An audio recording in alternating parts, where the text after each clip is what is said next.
Welcome back to your live continuing coverage of Toy Fair 2017 here at the Jacob K. Javits Center in New York City on BeTerrific, your official live coverage, the exclusive look behind the scenes of what's going on here at Toy Fair. We're coming to the end, and it's been a great show, and we've told a lot of great stories. And I want to get serious with you guys for a minute because we've been joking around and having a lot of fun, and that's really good. Safety is really important and paramount in and throughout the entire toy industry. We heard Steve, the CEO of the TIA, the organization that puts on Toy Fair, talk about their initiatives for safety and spreading the word about safety all day, about advocating on behalf of safety. Now I want to talk about an issue that involves fun, toys, and water and safety. Unfortunately, a lot of people in the United States of America do not know how to swim, and around the world as well. It would be nice if everybody did, but if you don't know how to swim, you have to be careful around water. Most kids don't know how to swim, and getting them in floaties or other kinds of devices are very hard, but it is imperative to do so. Unfortunately, there's senseless tragedies every year with children who don't know how to swim, getting into situations that they can't handle, and even sometimes children who do know how to swim. I've covered countless stories as a journalist where children went into the ocean not knowing how to swim or not knowing how to swim well enough, getting caught up in undercurrents and undertows and getting sucked out to sea. I also have a son who goes to JCC on the Palisades, and last summer, at the end of the summer, there was a child who was lost there due to drowning. I don't know the details, but I know that it was a senseless tragedy that most likely could have been avoided if certain things had been done differently. And that's where SwimWays comes into play. But it's not only SwimWays, there are other companies that are doing this. I happen to think they do it maybe better or more fun than anybody else, and we'll get into that. But no matter what, make sure that your child knows the dangers of a pool. Make sure that you don't leave your child near a pool unattended, and make sure that they're always wearing safety devices near a pool so that senseless tragedies that are meaningless and useless don't have to happen. I will tell you, my son Jack is the funnest kid in the world, at least to me, and every father is going to say that. Yep. I have carried him around the pool at Adam's house for hours. Hours. It's very tiring. Very tiring.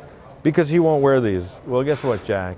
If you don't wear this, or you don't wear this, or you don't wear this, or you're not in one of these, you're not going in the pool anymore. And so that's why it's so important to bring you on to show off some of these products. I know, this is the #1 baby float in the entire world. That's great. But what I think is great about this is parents think that they can hold their kids for hours in a pool. I've done it. It's hard, it hurts your arms, it's tiring, and you have to only pay attention to your kid. You cannot be distracted. Doing something like this, I'm not saying you should take your eyes off your child, but allows you to be more relaxed in the pool. So walk me through what this product is. Okay, a few things. The Baby Spring Float with Canopy is not only the best-selling float, it's the #1 safest float in the world. It has the highest reviews across the board. If you look on Amazon or any website that people use for research tools, it's very highly rated, and it's because mom trusts this item. We don't cut any corners. David Arias once said, we will not cut corners in a category so heavily dependent on child safety to save a few pennies or make an account a couple extra pennies to make up a little margin. It's not worth it. So we don't cut corners in this category. We have dual inflation chambers. There's an inflation chamber on the inner side. There's an inflation chamber on the outer side. We have these rigid channels that ride in between, and that prevents them from pulling it in. The most important feature of this item is the actual spring that runs the outer perimeter of the entire float. And that spring not only provides the portability aspect of it, so you can fold it up and put it away or take it on a trip with you, it also prevents the user from not pulling the outer float into their stomach. If they pull that all the way into their stomach, there's nothing stopping them from tipping out of it. Yep. So that is one of the biggest safety features of that item that other floats do not and cannot have. And this is phenomenal. It's really important. It's great to have a lot of fun in the pool, but you got to be serious about it. You got to realize the risks. And so this is a great product that allows you to have fun in the pool, but be safe about it. And I really like it. I think it's a really smart thing. Again, don't take your eyes off your kids. Nobody's saying that, but at least you can allow them to have some fun and maybe enjoy the pool without being held the entire time. Absolutely. You know, the next step really is these, right? They're floaties.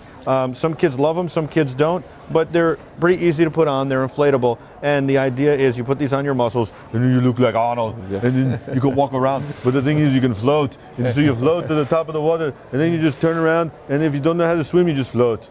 Funny that you say that, because the biggest struggle with children is getting them into these. Right. But when you characterize them, role play makes it more fun for them. It's half the battle. Getting your kids into these is difficult as enough as it is, but once they see the characters, they want to wear them. And If you could make them so I could wear them under my suit and, you know, look mean, that would be good. A bicep and a tricep would be good. That'd be good. And then I could go, come on, Jack, let's get in the pool.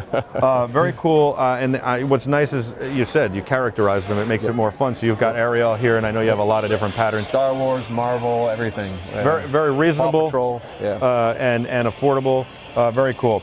Then here we've got, this is, I guess, my favorite of the devices like that, because this has the arms and a little bit on the back, so it's almost a full vest, but it's not, and maybe you can get your kid into this, and this is an area where they can float as well. Yeah, this is a swim trainer. Yeah. It provides a chest plate that provides flotation at the chest plate, Yeah. but it also provides flotation at the arm, like your typical swimmies.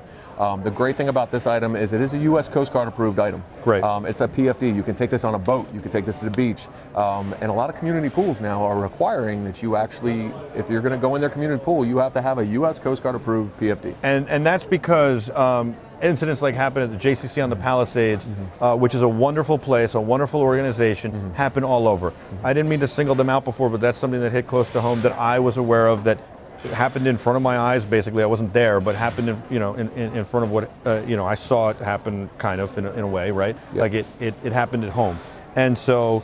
But pools are doing this, public pools, because they have these incidents regularly, and that's why I say it's senseless, it's needless, it doesn't need to happen, and it's unfortunate, and it's preventable. Yep. So let's prevent it, and so that's why they're starting to require them. And then if you want to go one step further, this is how I would do it. Yep. Quite frankly, Jack, if you want to get in the pool, you got to wear a full vest like this. This is a full PFD, certified by the Coast Guard, and you could use this to water ski also, and go on a boat. Yeah, but tubing. we would put Jack in like the Avengers or Spider-Man, Right, maybe yeah. Star Wars. I don't know if Jack would want Ariel. No, but yeah, when he gets older, he might want Ariel. But certainly, he's going to want to be in the Star Wars one or the Avengers. But the idea is, this is a full vest. Kid doesn't come out nice and tight. You got this little thing that keeps them locked in it, Yep. and listen, you can have some fun, and Absolutely. it's cool. I think that's the thing. It's lightweight.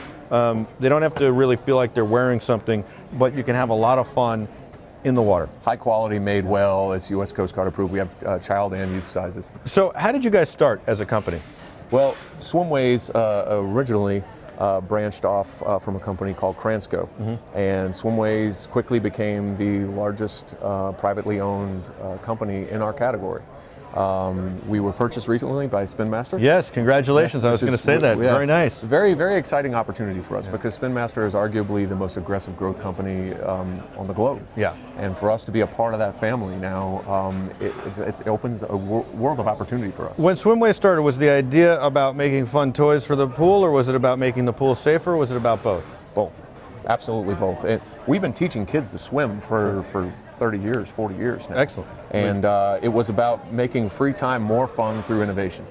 Well, talking about making it more fun, a lot of you Star Wars fans will love this. I know Jenny is going nuts right now. He wants this for his pool. He's watching in Finland. Yes. I got the notification right here on my watch, and that is the Millennium Falcon float. Yes. He might have to fight Brian Holtz for it, because Brian is reaching over the playback monitor right now to get this. But I mean, having the Star Wars license has got to be pretty cool. Yeah. I have to a guilty admission. I've been a comic book fan for 39 years, and I've been a Star Wars fan since the original movie. So for the fact that I get to be a part of this, it holds a close place to my heart. And I'm a big geek for this stuff. Yeah. But this stuff is awesome. This is a huge Millennium Falcon. It's Look, gigantic. I mean, that's why I turned the box around. That's a guy who's probably at least as tall as me, and the thing is big. Yeah, it's a nice size raft, and it's very buoyant. We also have a Captain America shield. I saw that. I love that thing. Big Spider-Man head. I need the Captain America one. Yeah. I probably need a pool first, or I need to go to Adam's house more in the summer. Yep. And then, of course, you'll, I imagine, have some more Star Wars stuff, and with Spin Master being involved, I'm sure you'll have a lot more licenses. Yes. Our umbrella, we already had the most impressive umbrella in our category, Sure. But we have now really cornered the market. That's Every great. license worth having is under our umbrella. How did you get to the company? I was actually an inventor. I invented about 8 different products about 11 years ago. You don't say. Yeah. What'd you invent? I invented a chlorinator, kind of like the little frog that floats around the pool when you put chlorine tablets in. I did a football, and I did NCAA licensing. Wow. I did Florida State, Miami, and then we got an NFL license. We did NFL teams. Very and cool. then we did a baseball, a basketball, NASCAR tire, thermometers. It was a full line of sports, themed maintenance products for pools and spas. Very cool. And then I guess SwimWays acquired you? Yep. Wow. Yeah, they acquired me, and Congratulations. Yeah. Very cool. And you said this is a cool company. I'll stay around. Maybe invent a couple more things for them. I sell toys for a living. How can you not like that? Have you invented anything else for them? No, I've been in a lot of PD meetings, and I've given them a lot of ideas, and they are there's a couple of my ideas that I think we're gonna see the shelf next year. Excellent. So it's fun to be a part of those meetings. Watch out, Spin Master. This guy might hook you up. He might have a couple more ideas up his sleeve. They might not even be pool related, although it seems like that's your hallmark. Now, apparently you're a sports fan. Yes. I'm a sports fan. I love lacrosse. Not only have I covered the Indoor Lacrosse League, but I had season tickets in the 1980s to the New York Saints. Nice. All right. And that was because you could take a date there pretty inexpensively. No, it was because I love lacrosse, especially indoor lacrosse. It was like hockey and football combined into one sport that was even meaner, and the action never stopped. And so if you want your kids to get involved in the fastest growing sport in America, or just have some fun in the pool that doesn't involve a football or a basketball or a polo ball, you can certainly have some fun with lacrosse. And by the way, it seems like this would be the hardest thing in the world, but I can catch and throw a lacrosse ball pretty good, so it's not that hard, and you can get used to it, and it's a lot of fun. Absolutely. So this is one of your more popular products. Yes. And it's just fun. Maybe you and I will have a catch after this segment. All right. Thank you so much for coming on. Thank you for taking the time for us. It was I really pleasure. appreciate it. I'm glad that we had some fun, but I'm glad we also covered a very serious issue here with, of course, with floaties and safety in the pool and floats and all this stuff. It is really important. I'm sure you'd be the first person to say that you think SwimWays makes the best stuff, but it doesn't have to be SwimWays. Just make sure your children are safe at the pool and in the pool and have the right equipment to keep them safe. Again, doesn't have to be SwimWays. Just make sure the fence is always locked around the pool. Make sure you keep them away from the pool. Make sure they know the dangers of the pool. And please try to make sure they know how to swim. I mean, I think if we could get everybody swimming, that would be great. Swimming is a life lesson, and every child needs the ability to learn how to swim. They used to teach it in middle schools and high schools. They don't do it anymore, and that's sad. I agree. Right. Thanks so much for joining us. I'm Michael. We'll be back with a whole lot more. Your live continuing coverage at Toy Fair 2017 as they rip it up and pack it up right after this. Stay with us.